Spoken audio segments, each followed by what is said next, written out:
চশমা museum, a house of world class, জলট্যাক মোড়, বহরমপুর মডার্ন হোটেলের সামনে।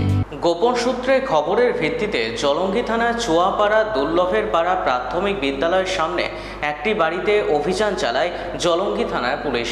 তারপরে জিজ্ঞাসাবাদে ওই ব্যক্তি স্বীকার করে তার বাড়িতে রয়েছে গাঁজা। এরপরে তার বাড়ি থেকে উদ্ধার করা হয় 2টি বস্তা থেকে 30 কেজি গাঁজা। এই ঘটনায় গ্রেপ্তার করা হয়েছে এক ব্যক্তিকে। পুলিশ সূত্রে তার নাম জানা যায় আনারুল শেখ। ইতিমধ্যেই তদন্ত শুরু করেছে জলঙ্গি থানার পুলিশ।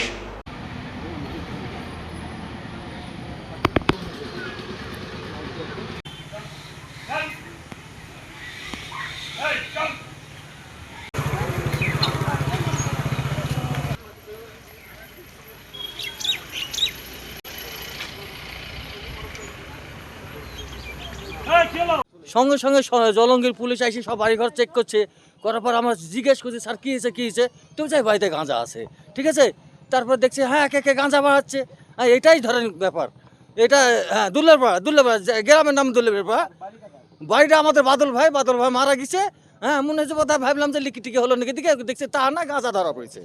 হ্যাঁ তাও হয়, একটা মারা গেলে একটা থাকে না।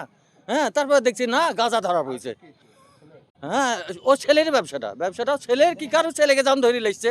ছেলে আনারুল, ওর নাম আনারুল, এখানে থাকে না, ও সাবরামপুরে চলে গেছে। এখানে ওর মা থাকে, ওর মা বয়স্ক, কিন্তু ওর মাকেও দেখছি না এখানে। ও কেউই থাকে না এখানে, এরা কেউ থাকে না। আমার নাম মোহাম্মদ ইয়াসিন।